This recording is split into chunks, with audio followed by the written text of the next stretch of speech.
اداره تعلیمات تکنیکی و مسلکی از طریق نیازسنجی رشته‌های آموزشی و تحلیل بازار کار و همچنین استلام از تمام سکتورهای امنیتی و ملکی 10 رشته آموزشی از جمله ترنم و فرهنگ، ژورنالیسم، کامپیوتر، مدیریت هوانوردی، اطفائیه هوانوردی، ترانسپورت جاده‌ای، هواشناسی، تعلیمات اسلامی، راه آهن، گردشگری را نهایی نموده و صدها رشته دیگر را زیر تحلیل و زیر نظر دارد. نیازسنجی و ایجاد 12 باب مراکز آموزشی که 6 باب مراکز آموزشی خصوصی نیز، یعنی منظور تعلیمات خاص، شامل این برنامه ها می باشد. و شما معلوم است که تعلیمات خاص که برای نابینایان و ناشنوایان ارائه می شود، قبلا ما در 16 ولایت افغانستان برای آنها مراکز داشتیم که خوشبختانه امسال 6 مرکز دیگر به جمعی 16 مرکز افزوده شده که این مراکز سهولت‌های ترانسپورت را به همه محصلین و متعلمین دارد. بازنگری 4 رشته عقب ماندگی ذهنی در ولایت هرات و رشته‌های برق، آبرسانی، مرکزگرمی در بیش از 20 نهاد عمارتی و سکتور خصوصی نیازسنجی شده است. در بخش انکشاف نصاب رشته‌های PLC و CNC، در بخش صنایع دیجیتال که امروز نیاز مهم و مبرم فابریکه های ما شما می باشد، به اساس سروی هایی که منظور نیازسنجی برای رشته های PLC و CNC از بازار کار و سکتور خصوصی پارک های صنعتی صورت گرفته، نظر به نیازمندی های بازار کار نصاب تعلیمی 2 رشته PLC و CNC برای اولین بار در سطح کشور تدوین و انکشاف داده شده است. به شما معلوم است که میتونه فابریکه های ما را به استقلال برسانه، در حالی که همه انجینرهایی که فعلا کار میکنه از ممالک بیرونی هست که عنقریب تطبیق میگردد. با تطبیق این 2 رشته نیازمندی مهم بخش صنعت افغانستان در پارک های صنعتی که همانا ماشین های PLC و CNC است مرفوع خواهد شد و دیگر به کارگران فنی در این بخش از خارج از کشور نیاز نخواهد بود. در بخش انکشاف نصاب و ایجاد رشته GIC، سیستم اطلاعات جغرافیایی، نظر به تقاضا و نیازمندی بازار کار نصاب تعلیمی رشته GIC تدوین و انکشاف یافته است. فارغان این سیستم در بخش سیستم اطلاعات جغرافیایی که نیاز مبرم جامعه ما در تمامی ارگان‌های امارتی باشد فعالیت نموده و در بخش دیجیتال سازی نقشه‌های اراضی و تدوین نقشه‌های عینی ساحات و محلات مختلف کشور کار خواهند کرد. در حال حاضر این رشته در انستیتوت ساختمانی و جیودوزی ولایت کابل در سمستر خزانی سال جاری برای اولین بار طور آزمایشی آغاز شده که 25 تن از جوانان در آن مصروف آموزش هستند. در بخش ایجاد رشته‌های کوتاه مدت حرفه‌ای و انکشاف نصاب تعلیمی آن، اداره تعلیمات تکنیکی و مسلکی در همکاری با مؤسسات داخلی و خارجی 10 رشته کوتاه مدت حرفه‌ای را در مراکز تعلیمات تکنیکی و مسلکی در مرکز و ولایات را اندازی و نصاب تعلیمی این رشته‌ها را مطابق نیاز بازار کار انکشاف داده است. مؤسسه انافه رشته‌های بوتسازی، بیگدوزی، ترمیم کامپیوتر، خیاطی، مهره‌بافی، گرافیک، دیزاین، ترمیم موبایل، پروسس سبزیجات و میوه‌جات، پروسس مواد غذایی و شیرینی باب.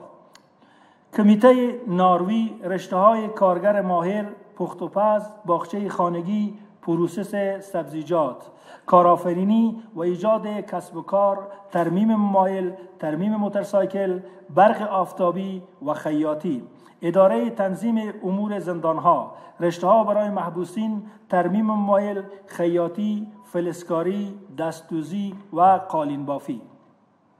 در بخش عقد تفاهمنامه ها با نهادهای بیرونی در مجموع 16 تفاهمنامه همکاری میان اداره تعلیمات تکنیکی و مسلکی با مؤسسات و مراجع داخلی و بین المللی عقد گردیده است که به طور کلی جنبه اجرایی به خود گرفته و به ارزش 32 میلیون دلار منفعت به اداره تعلیمات تکنیکی و مسلکی را به بار آورده است. عقد تفاهمنامه با اتحادیه انرژی قابل تجدید در مورد توسعه و گسترش همکاری‌های علمی و جذب فارغان رشته‌های انرژی قابل تجدید در سکتور انرژی قابل تجدید. عقد تفاهمنامه با وزارت شهرسازی در مورد پرکتیک معسلین. عقد تفاهمنامه با مؤسسه شلتر در مورد ایجاد انستیتوت تعلیمات خاص. په دا سل کاله قدامت د دغه ادارې کې تر اوسه پورې راویرشتې وي. له فتح مبین اسلامي وروسته الحمدلله چې د امارت مشران او کشران او ټول ملګري په ډیرو لږو امکاناتو باندې کار ته متعهد سوي او دا یې عزم و قصد و اراده کړې چې په ټول وس او توان باندې به کار کوو تر څو دغه ستړی او دربدره ولس وساسي او دې دپاره کار وشي. په هر بخش کې کارونه سوي د هغې له جملې څخه په دغه اداره کې الحمدلله تر یو حده پورې ښه کارونه سوي دي. دغه رشتې لکه مخکې چې وویل سوي الحمدلله د فتح راوروسته دغه رشتې 90 ته رسېدلي چې په دې کې څه نوي سوي او څه تجدید نظر سوي دي. د عصر و د دغه وخت و د دې زمان سره موافقې ترمیم سوي و جوړې سوي دي. د 60 کال د عمومي لاسته راوړنو له جملې څخه چې کله ګاونډیو داسې پرېکړه وکړه چې نور به مهاجر افغانان خپل هیواد ته ستنیږي، له ټولو نورمونو اصولو خلاف په ژمي و په ډېرو سختیو کې د هغوی کورونه چپه کړه او دوی مجبوره کړه چې افغانستان ته راشي. الحمدلله امارت اسلامي و مشران د دې دپاره یې ښه تصمیم ونیوی. د دغه تصمیم په نتیجه کې ټولو وزارتونو و اداراتو ته خپل وظایف ورکړه چې په خپل بخش کې کار وکړي. موږ ته وظیفه وسپارله سوه زموږ ادارې ته چې د مهاجرینو دپاره دې تعلیمي نصاب په مسلکي او تخنیکي او حرفوي لحاظ باندې جوړ شي. د دې دپاره الحمدلله د اول فلا دپاره د مهاجرینو دپاره ښه طرزالعمل جوړ شو او د هغې دپاره په تعلیمات تخنیکي او مسلکي کې چې څنګه دوی راستانه سو په ټولو ولایتو د افغانستان کې د دوی دپاره زمینه سازي وسوله او دوی له دې مشکل سره مخامخ نه سو. دوهم دا ضروري ده چې ټول تعلیمات او ټول کارونه باید با کیفیته وي. د دې دپاره په دنیا کې په میلیاردونو ډالر مصرف کیږي. زموږ ادارې هم په خپل بخش کې چې کیفیت تضمین شي او د کیفیت دپاره کار وشي دا اهمیت ته په کتو پیشنهاد یې وکول. الحمدلله د دې دپاره په اوله فلا کې د تضمین کیفیت په نامه باندې ریاست غوښتنه وسوه او د هغه منظوري راته وسوه د دې دپاره چې تعلیمات تخنیکي او مسلکي او حرفوي ټول با کیفیته سي او کیفیت یې تضمین سي. الحمدلله دا ریاست ایجاد دی اوس په خپل فعالیت باندې شروع کړې ده.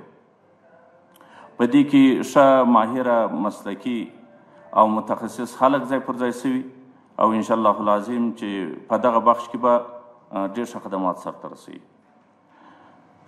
دویمه خبره په تعلیماتو کې لکه څنګه چې یو خواته شاګرد یو رکن دی د تعلیمي ادارو، بلې خواته استاز دی، بلې خواته نصاب دی. نو د استاز دپاره چې استاز ته ارتقای ظرفیت ورکړه سي داسې استاز جامعې ته او شاګردانو ته پیش کړل سي چې هغه صحیح تعلیمات ورکړي شاګردانو ته، شاګردان داسې وروزي چې دغه ستړی ولس نور ورباندې وساسي او د دې ضروریاتو ته رسیدګي وکړي او د دې د مشکلاتو حل ورباندې راوځي. نو په دې بخش کې الحمدلله کار وسو. دا ضرورت د ملت په دغه اداره کې رفع سو. د تربیه معلم او د ارتقای استادان د ظرفیت استادان دپاره الحمدلله یو ریاست درخواست سو او هغه هم د مشرتابه له طرف ته راته منظور سو.